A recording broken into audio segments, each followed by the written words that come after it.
বংশধরকে মাদ্রাসায় পাঠাও, কোরআনের হাফেজ বানাও, আলেম বানাও, তুমি কাল কিয়ামতের দিন জান্নাতে যাওয়ার জন্য তোমার সেটাই যথেষ্ট হয়ে যাবে। আল্লাহু আকবার। এই কোরআনের এত দাম, এত পাওয়া, যে কোরআন তেলাওয়াত যে করে সেও পাওয়ারফুল হয়ে যায়, ঠিক না বেটি? আল্লাহর কোরআনকে যদি সিনাতে লাগাতে পারি তাহলে আমরাও সেরকম দামি হয়ে যাব। আমরা যদি কোরআনকে আমাদের বুকে লাগাতে পারি, সেই কোরআনকে যদি আমরা সিনার মধ্যে বসাতে পারি, সেই কোরআনের মুহাব্বতে আমরাও দামি হয়ে যাব, আল্লাহর কাছে আমরাও দামি হয়ে যাব। সেই কোরআন এত দামি, আল্লাহর কালাম, কোরআন আল্লাহর কালাম। আল্লাহ কোরআন দিয়েছেন আমাদেরকে মুখস্থ করার জন্য, কোরআন আমাদের সিনার মধ্যে ধারণ করার জন্য। কিন্তু কিছু মুনাফিক মার্কা মুসলমান যে কোরআনের বিরোধিতা করে, ঠিক কিনা? কিছু মুনাফিক মার্কা মুসলমান মাদ্রাসার বিরোধিতা করো, সাহস থাকলে আলেমদের সামনে এসে করো, তোমার জিহ্বা টান দিয়ে ছিঁড়ে ফেলবে, ঠিক না বেটি?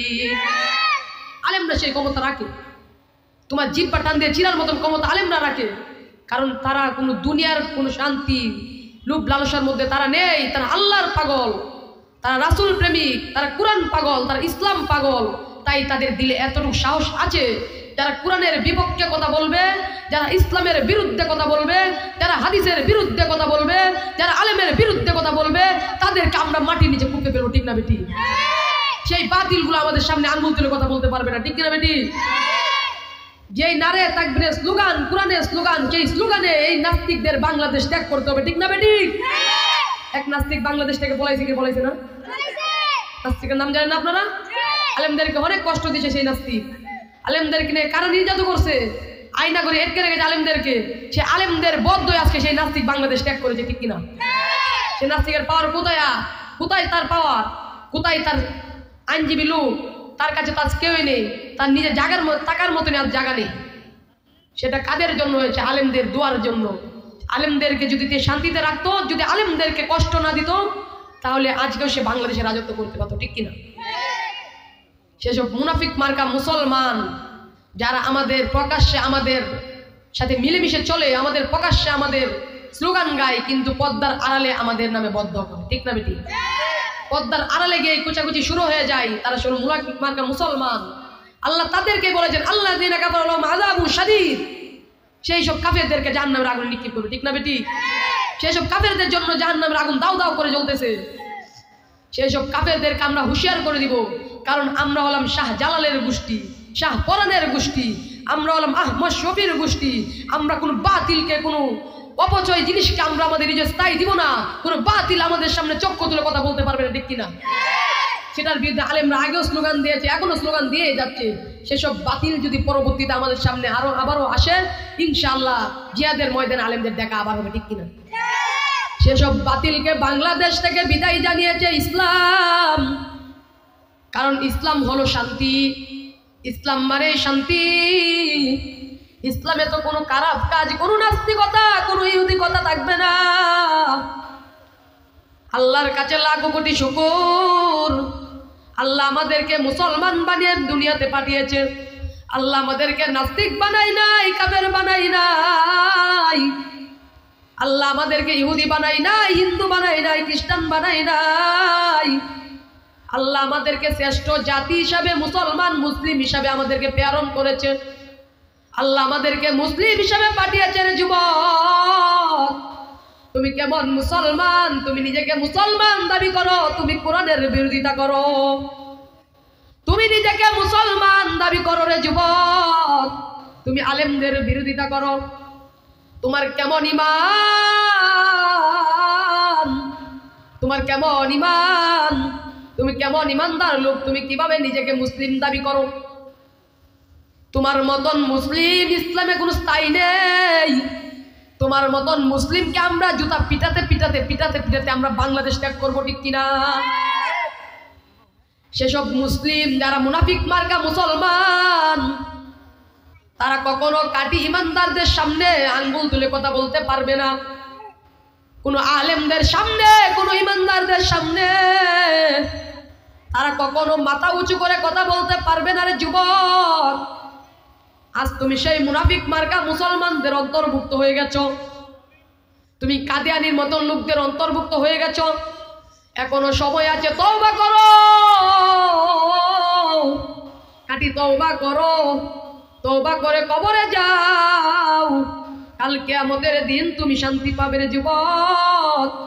দুনিয়ার লোভ লালসায় পরে তুমি ইসলামের শান্তিকে ভুলে গেছো, দুনিয়ার মায়ায় পরে তুমি কোরআনের শান্তিকে ভুলে গেছো রে যুবক।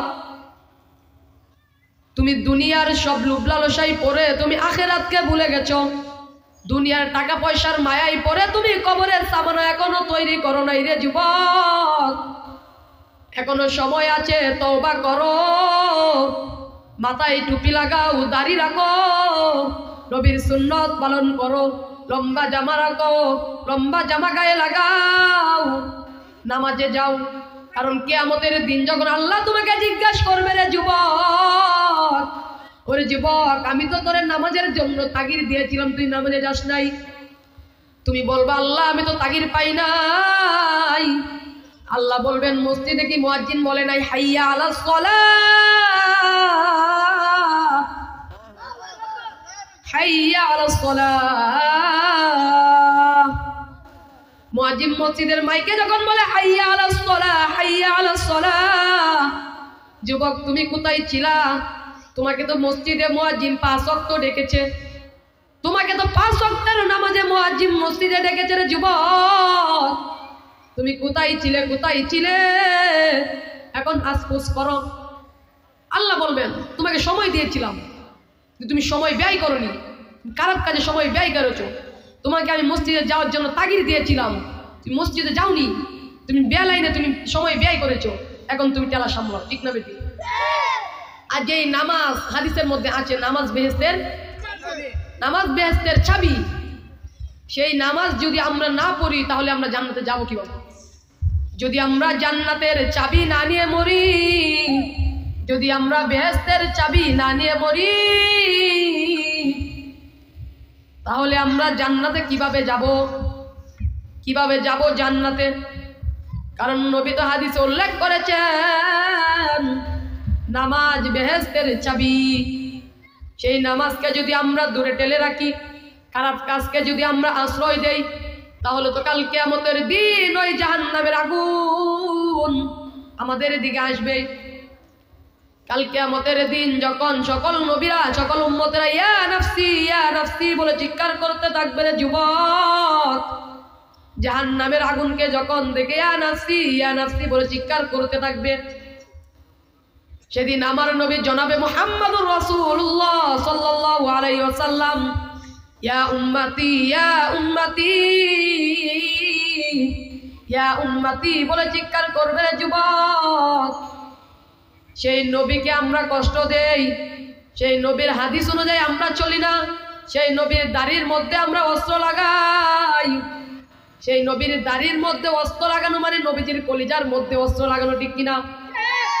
নবীজির কলিজার মধ্যে যারা আঘাত দিবে তারা জান্নাতে যেতে পারবে? নবীজির কলিজার মধ্যে আঘাত দিলে যুবক জান্নাত তোমার জন্য হারাম, তোমার জাহান্নাম তোমার জন্য একেবারে ওয়াজিব হয়ে যাবে।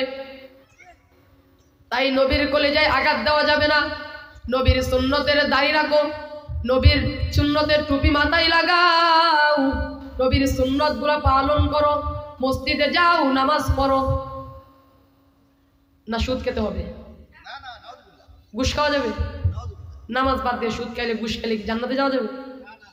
আমাদের সমাজে অনেকেই দেখা যায় সুদ খায়, ঘুষ খায়, তাদেরকে তওবা করার কথা বললে তাদের শরীরে আগুন ধরবে, ঠিক কিনা? যেটা বলেন ঠিক কিনা? তাদেরকে শুনিয়ে দেন যে ইসলামে এখনো জাগ্রত আছে। তারা যদি এই দেশে ঘুষ খায়, সুদ খায়, তাদেরকে নামাজের কথা তাগিদ দিলে, ইসলামের পথে আসার কথা বললে তারা কি করে? ইসলামের বিরুদ্ধে শুরু করে। তাই তাদেরকে কিছু বলা যায় না। কিছুদিন আগে আমাদের এলাকায় আর কি এক জায়গায় এক ইমাম সাহেব মসজিদের খুতবায় বলেছিল সুদ ঘুষ বাদ দিয়ে তওবা করতে, খাঁটি তওবা করার জন্য। এখানে যে মানে পল্লী বিদ্যুৎ একজন জিএম ছিল আর কি, সেই জিএম এ সুদ খাইতো, ঘুষ খাইতো। তারপর সেই ইমাম সাহেব যখন এই বয়ান দিয়েছে, পরের দিন মাগরিবের নামাজে আসবে ইমাম সাহেবের কাছে নোটিশ আসছে, আপনি চাকরি থেকে চলে যান। সেই চেয়ে ইমাম সাহেবের কাছে নোটিশ পাঠিয়েছে, আপনি চাকরি থেকে চলে যান। সেটা কিসের জন্য হলো? সুদ এবং ঘুষের বিরুদ্ধে বয়ান দেওয়ার কারণে। সেই ইমাম সাহেব বলেছে, আমাকে চাকরি থেকে বিদায় করে দেন বা কিংবা আমাকে মেরে ফেলেন, তাতে কোনো যায় আসে না, কিন্তু আমি ইসলামের কথা কখনো ছাড়ব না। আমি কোরআনের কথা বলেছি, আমি হাদিসের কথা বলেছি, হকের কথা বলেছি, আমি কখনো হক বাদ দিয়ে বাতিলের পক্ষে লড়ব না। সেটা ইমাম সাহেব বলেছিল। তারপর আন্দোলন হলো, সাংবাদিকরা আসলো, তারপর ইমাম সাহেবকে তারা মাপ টাপছে, আবার ইমাম সাহেব কান্দল। উনি আমার উস্তাদার, উনি বলেছেন আমাকে, তো যারা সুদ খায় ঘুষ খায় তাদের বিরুদ্ধে বয়ান দিতে গেলেই সমস্যা, তাদের বিরুদ্ধে বয়ান দিতে গেলেই ঝামেলা। তাদের মধ্যে কিছু আছে বন্ড বাবা, চিনেন না আপনারা? মাদ্রাসা ছাত্ররা খুব ভালো করে চিনেন। তারা বন্ড পীর, এত লম্বা লম্বা দাড়ি, মুখ এত বড় বড়, একেবারে দেখলে মনে হয় যেমন শয়তানের বড় দাদা, ঠিক না? তাদেরকে আমাদের সমাজের মানুষ কিভাবে, তারা নাকি বাবা আর আমাদেরকে জান্নাতে নিয়ে যাবে, সেটা আমাদের সমাজের মানুষ বলে। নাউজুবিল্লাহ বলবেন না? সেই বাবা তো নিজেই জান্নাতের মৃত্যুর পর টানাটানি লাগবে, তার কাপড় নেওয়ার টানাটানি লাগবে, সে অন্যকে কিভাবে জান্নাতে নিয়ে যাবে? কথা বলেন না কেন? জুড়ে বলেন, কথা বলেন না কেন?